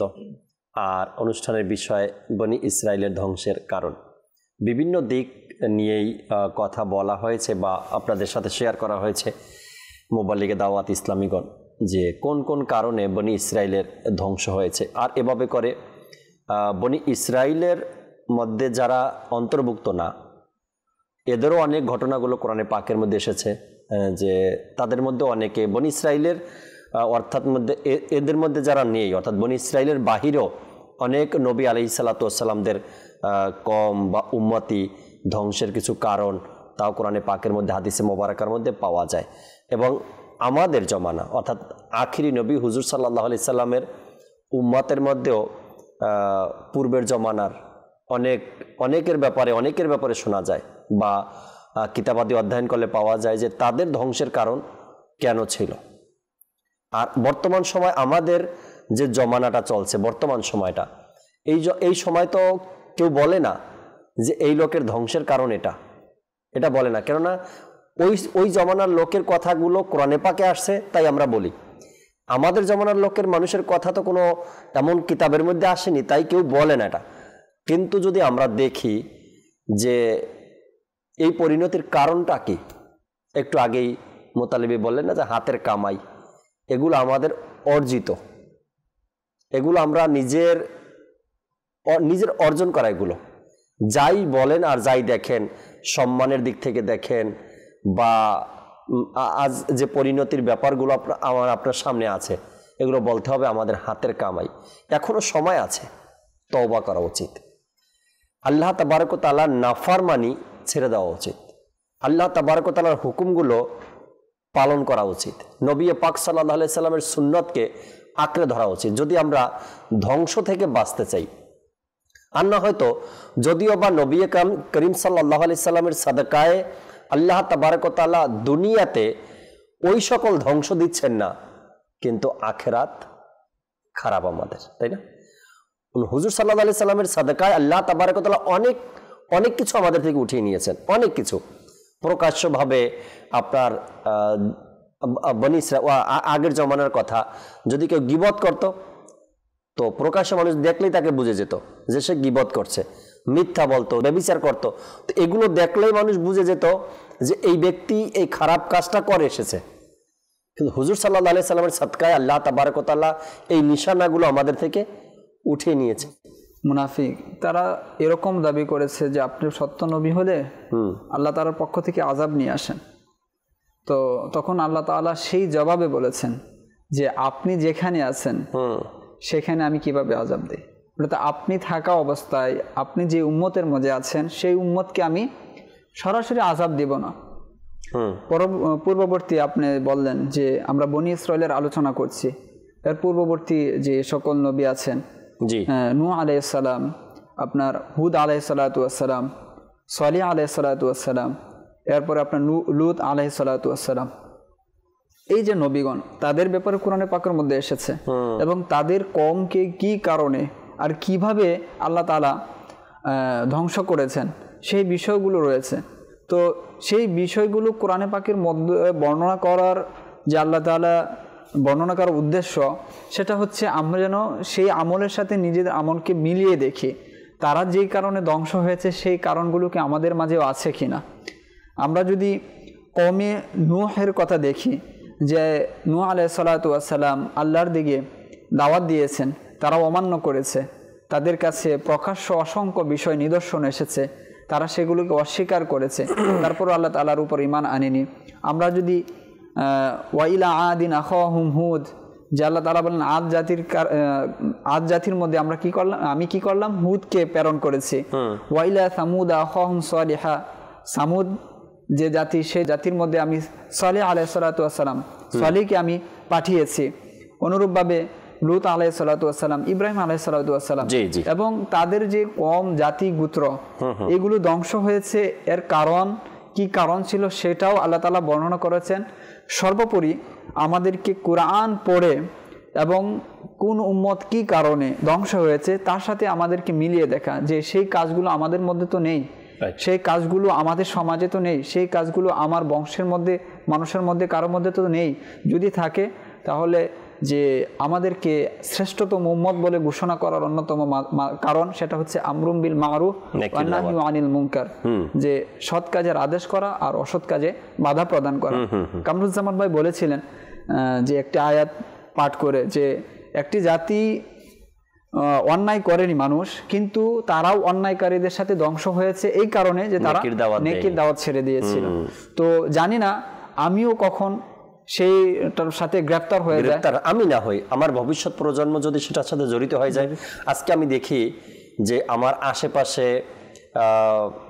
এক শ্রেণীর লোক আপনার নেশাগ্রস্ত বিষয়গুলোতে তারা জড়িত। এখন আমি মনে মনে ভাবি, আমি এই এলাকায় বসবাস করি, হাজার হাজার মানুষ এই এলাকায়, কার সন্তান, কার ছেলে, কার ভাই এভাবে নেশা করছে, আমি কি বলবো, কাকে বলবো, আমার কথা কে বা শুনবে, এটা বলে আমি এড়িয়ে গেলাম। আবার দেখা যাচ্ছে যে এখন এইটাই যে আমার সন্তানের মধ্যে আসবে না, এর গ্যারান্টি কি আছে? দেখা যাচ্ছে তো এরকম যে আমি আমার সন্তানদের নিয়ে খুব সেভে আছি, তারা প্রতিনিয়ত পড়াশোনা করছে, স্কুলে যাচ্ছে, হ্যাঁ, তারা কখনো এর সাথে জড়িত হবে না, কিন্তু সেই সমাজে আপনিও বাস করছেন। আপনার ছেলের তো আর ঘরের মধ্যে বসে থাকে না, তারা বাইরে যায়। সেটা হচ্ছে আপনার ছেলে আজকে আপনার বাধ্যগত, কিন্তু আপনার ছেলে যে কোনো একটা কারণে, কোনো মন মালিন্যতার কারণে আপনার কথা একদিন তার ভালো লাগেনি, তো সেই দিন দেখা গেল যে যা আজকে চলে গেলাম তাদের সাথে, সেই একদিন যাওয়ার পর তার যে গতিপথ যে চেঞ্জ হবে সেটা তাকে একবারে আপনার ধ্বংসের মুখে ঠেলে নিয়ে যাবে। তো এই জন্য একবারে রাস্তায় বন্ধ করে দেওয়া। আপনার সমাজে আজকে হচ্ছে, আপনার সামর্থ্য আছে 10 জনকে নিয়ে সেই কাজটা বন্ধ করে দিন, তো আপনি নিরাপত্তা পেয়ে গেলেন, আপনার ছেলে, প্রজন্ম, ছেলে সকলেই নিরাপদ হয়ে গেল। তারা চাইলেও সেটা সহজে খুঁজে পাবে না। রাইট। তো এর জন্য সকলকে উদ্যোগ নিয়ে যদি আপনার সামর্থ্য থাকে আসলে এটা বন্ধ করে দেওয়া। বন্ধ বলতে প্রত্যেকটা খারাপ কাজের প্রতি আমাদের সতর্ক থাকা উচিত, হোক সেটা সমাজে, হোক সেটা ঘরে, হোক সেটা দেশে। আমরা যদি নেকির দাওয়াত দেওয়া শুরু করে দেই, আমি আমার জায়গা থেকে, আপনি আপনার জায়গা থেকে, তবে আল্লাহ চাই ইনশাআল্লাহ তাবারক ওয়া তাআলা সেই ধ্বংসের কারণগুলো ধীরে ধীরে আমাদের থেকে দূর হয়ে যাবে। আজ মসজিদগুলো খালি, বাজারগুলো মানুষের অভাব নেই। এখন চিন্তা করে দেখি যে আমাদের লক্ষণ কোনটা? বনি ইসরাইলের মতো নয় তো আমাদের লক্ষণ, যে আমরা আল্লাহ তাবারক ওয়া তাআলার সেই নেয়ামতের স্থান, অর্থাৎ দুনিয়াতে জান্নাত যেখানে বলা হয়েছে মসজিদ, সেখান থেকে আমরা তাড়াতাড়ি ভেগে যাই, দৌড়াই, পালিয়ে যাই, বাজার আমাদের স্থান বানিয়ে নিয়েছি। এমন যেন না হয়। আর বাজারের ব্যাপারে আল্লাহ রসুল কি বলছেন এ ব্যাপারেও আমরা জানি। এমনটা যেন না হয় আল্লাহ তাবারক ওয়া তাআলা এই কাজের প্রতি নারাজ হয়ে আমাদেরকে শাস্তি দিবেন, আযাব দিবেন, বা বনি ইসরাইলের মতন আমরা ধ্বংসের পথে চলে যাব। এভাবে করে প্রত্যেকটা ক্ষেত্রে যদি আমরা দেখি যে নেকির দাওয়াত ছেড়ে দেওয়া, লাস্ট মুহূর্তে মোতালিব ভাই, কামরুজ্জামান ভাই যে বিষয়টা তুলে ধরলেন যে নেকির দাওয়াত ছেড়ে দেওয়ার কারণে যেন আমরাও ধ্বংসের মধ্যে পড়ে না যাই। কিন্তু ধীরে ধীরে দেখা যায় এটাই, ধীরে ধীরে বাবা আর ছেলে দোকানে, একই দোকানে দুজন বসে, হয়তো বেচা কিনা ভালো, কাস্টমার বেশি, তাই বাবাও বসে ছেলেও বসে। বাবা ছেলেকে বলে তুমি সামলাও, আমি নামাজ পড়ে আসি। কেন? এ কি করবে? আপনি নামাজ পড়ে জান্নাতে যাবেন, একে কি করবেন? জাহান্নামে রেখে যাবেন একে? মানে চিন্তা ভাবনা। মানে ছেলেকে বলে তুমি সামলাও, দোকান দেখো, আমি নামাজ পড়ে আসতেছি। একে নিচ্ছে না নামাজে, বলতেছে না একে না নামাজের কথা, নিজে চলে গেল। মালিক পক্ষ নামাজে যায় আর বলে যায় ম্যানেজারকে যে দেখে নিও, আমি নামাজ পড়ে আধা ঘন্টা দেরি হবে আসতেছি। তো আপনি তো চলে গেলেন, ভালো কাজেই গেলেন, নামাজের দিকেই গেলেন, কিন্তু আপনার কর্মচারী, আপনার সহচর্যে যারা থাকে, অধীনস্থ যারা আছে, তারা কোথায় যাবে? তাদেরও তো পথ ওইটাই। তো এখন না বাবা সন্তানকে নেকির দেওয়া দিচ্ছে, আরো উৎসাহিত করবে তো দূরের কথা, বিজি রেখে গেল যে তুমি বসো, আমি নামাজ পড়ে আসছি। আবার মালিক পক্ষ কর্মচারীকে বিজি রেখে সে চলে গেল নামাজের দিকে, এদেরকে ডাকবে তো দূরের কথা, আরো কাজে বিজি রেখে গেল। আচ্ছা, যাওয়ার সময় এমনও আছে আবার অনেকগুলো কাজও দিয়ে যায় যে আমি যে আধা ঘন্টায় আসবো না, এই আধা ঘন্টা যেন সে ফ্রি বসে না থাকে, এত কাজ আবার তাকে দিয়ে যায়। আর আপনি নামাজে যান, এনাদেরকেও নিয়ে যান, সন্তানকে বলেন, বলে বাবা আজান হয়ে গেছে, চলো দোকান বন্ধ করে আমরা দুজন নামাজ পড়ে আসি, হালাল ব্যবসা করি, হালালের দিকে ধাবিত হই, আল্লাহ তাআলার হুকুমগুলো পালন করি, যতটুকু বেচা কিনা হয় যথেষ্ট। কিন্তু এখন বাবা কি করে, তুমি দোকানে বসো, আমি নামাজ পড়ে আসতেছি, মাত্র 2 মিনিট লাগবে, যাবো আর আসবো। মানে এমনও হয়, এবার থাকো তুমি, যাবো আর আসবো, আমি কোনো মতে হাজিরা দিয়ে চলে আসবো। এই যদি হয় পরিস্থিতি আমাদের, তবে বনি ইসরাইলের যে ধ্বংসের কারণ, হয়তো আল্লাহ তাআলা নবী পাক সাল্লাল্লাহু আলাইহি সাল্লামের সাদাকায় আমাদেরকে বাঁচিয়ে নিয়েছেন, না হয়তো যেই পরিমাণে আমাদের অবস্থা আর যে পরিমাণ আমাদের গুনাহের মাত্রা বেড়ে চলছে, কবেই জানি ধ্বংস হয়ে যেতাম আমরা। শুধু হুজুর সাল্লাল্লাহু আলাইহি সাল্লামের সাদাকায় আল্লাহ তাআলা এখনও ভালো রেখেছেন বা ঠিক মতো আছি আমরা, কিন্তু নিজেরটা তো নিজে জানি, আমি কত নাম্বারের বা কত কেমন লেভেলের গুনাহগার, নাফরমান, অবাধ্য আল্লাহ তাবারক ওয়া তাআলার। তওবা করা উচিত, প্রতিটা মুহূর্ত নেকির দাওয়াত জারি রাখা উচিত। আল্লাহ তাবারক ওয়া তাআলা আমাদেরকে বোঝার আমল করার তৌফিক দিক। আজকের যে বিষয় আমরা নিয়েছিলাম বনি ইসরাইলের ধ্বংসের কারণ, এই বিষয় থেকে আল্লাহ তাআলা আমাদেরকে শিক্ষা গ্রহণ করা, নিজেকে পরিবর্তন করা, এবং যে সকল কারণগুলো আমরা শুনলাম ওই কারণগুলো চিহ্নিত করে নিজেকে এ সকল থেকে বাঁচানোর আল্লাহ তাআলা আমাদেরকে তৌফিক দান করুক। আমিন বিজাহিন নবিল আমিন সাল্লাল্লাহু তাআলা আলাইহি ওয়াসাল্লাম। দর্শক, আগামী পর্বে আবারও নতুন একটি বিষয় নিয়ে আলোচনা করব, ততক্ষণ মাদানী চ্যানেলের সাথেই থাকুন। সাল্লু আলাল হাবিব সাল্লাল্লাহু তাআলা আলা মুহাম্মদ সাল্লাল্লাহু তাআলা আলাইহি ওয়াসাল্লাম। তাহাজ্জুদ আর ফজরের অভ্যাস আছে যার, রহমত পূর্ণ প্রভাত হয় তার।